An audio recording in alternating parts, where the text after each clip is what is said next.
जब कहीं कोई रोड़ा बन जाता है, जब कोई इसकी जो स्मूथ फंक्शनिंग है।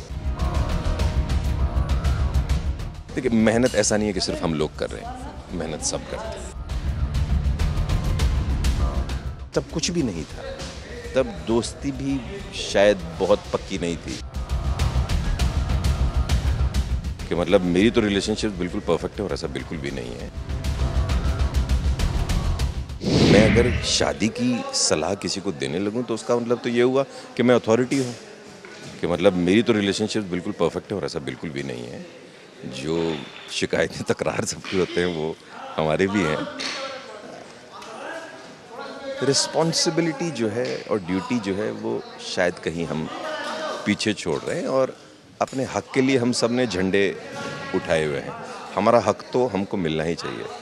वो हक के साथ कोई ये नहीं समझने की कोशिश करता है कि हक के साथ फिर आपकी ड्यूटी जो है वो भी बहुत है। और जो रिस्पॉन्सिबिलिटी एक बार समझ जाए अपनी जिम्मेदारी, फिर वो हक के लिए उतना लड़ता नहीं है। क्योंकि माँ बाप बच्चों के साथ ये नहीं लड़ते हैं कि तुमने मेरा हक नहीं दिया है। वो बच्चे ही नादान होते हैं जो माँ बाप से इस बात का झगड़ा करते हैं कि फलाना तो अपने बच्चे को ये करने देता, अब हमको ये नहीं करने देते। जैसे जैसे समझ बढ़ती है हम सबको ये समझ आ जाता है कि जो दे देंगे वो साथ जाएगा। यहाँ जो आदमी कमा रहा है और जिस चीज़ की लड़ाई में, वो तो सब यहीं रह जाने वाला है। तो शायद कहीं एक दूसरे को अगर कोशिश ये करें कि मैं अपना फ़र्ज़ निभा लूँ और जितने प्यार की उम्मीद सामने से कर रहा हूँ उससे कहीं ज़्यादा दूँ। जिस भी चीज़ की, प्यार, इज़्ज़त जो भी है, अगर वो आप चाहने से बेहतर अगर देना शुरू करें तो शायद कहीं दुनिया थोड़ी सी बेहतर हो सकती। नहीं, ऐसा कभी बहुत अफेक्ट हुआ नहीं किसी खबर से, क्योंकि भाई सबका ही बिजनेस है। जो खबरें दिखाते हैं वो अगर चटपटी नहीं बनाएंगे तो कहाँ से बिकेंगी। तो किसी के बारे में ऐसा छाप देना, तो वो मुझे याद है जब हम शुरू में मिला करते थे रक्षण दौर में, और तब कुछ भी नहीं था, तब दोस्ती भी शायद बहुत पक्की नहीं थी। बहुत सारे लोग एक ग्रुप में मिला करते थे तो लोगों को ऐसा लगता था कि इनके बीच में कुछ है। और उसके 3 या 4 साल बाद जब सचमुच कुछ हुआ तो कभी किसी ने कुछ नहीं छापा।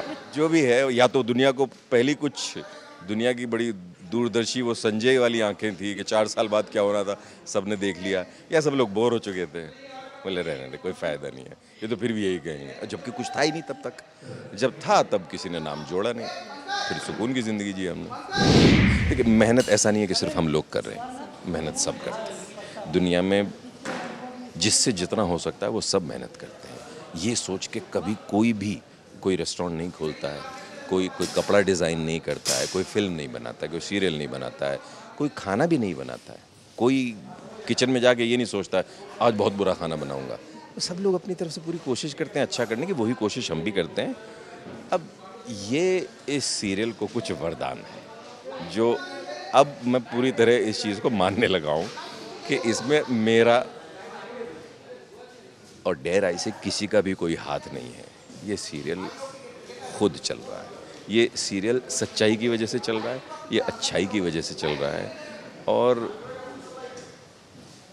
जिन लोगों के घरों में रोटी जानी है उनकी वजह से भी चल रहा है। इनकी खासियत ये है कि जब तक सब कुछ सही चल रहा है वो कोई हस्तक्षेप नहीं करते हैं। वो अपनी तरफ से कोशिश करते हैं कि जिसको जो चाहिए, राइटर को, क्रिएटिव को, डायरेक्टर को, प्रोडक्शन को, एक्टर को, वो बिल्कुल करेक्ट एटमॉस्फेयर उसको प्रोवाइड करके रखते हैं। जब कहीं कोई रोड़ा बन जाता है, जब कोई इसकी जो स्मूथ फंक्शनिंग है, जो सब कुछ बिल्कुल ऑटो मोड पे जो चल रहा है, जब उसमें कोई, it's like when you throw a spanner in the wheel, तो फिर वो आते हैं और वो स्पैनर को एक साइड में रखते हैं। वो कहते हैं चलो बेटा अब ये फिर से चलता रहेगा। उनका रोल ये है। दुनिया में डिसिप्लिन के अलावा और है क्या? जिसको जो शक्ल सूरत मिली, जो टैलेंट मिला, जो आँख, नाक, आवाज़, जो भी कैपेबिलिटी मिली, वो तो सब कुदरती है, या अब जो पिछला कर्म मानते हैं उसकी वजह से है, या मालिक ने दिया। आपके हाथ में तो आपकी हार्डवर्क और डिसिप्लिन ही है ना। तो जब तक डिसिप्लिन रहेगा तब तक ही आप किसी भी चीज़ का क्रेडिट ले सकते हैं, ऑल्दो वो भी नहीं लेना चाहिए शायद।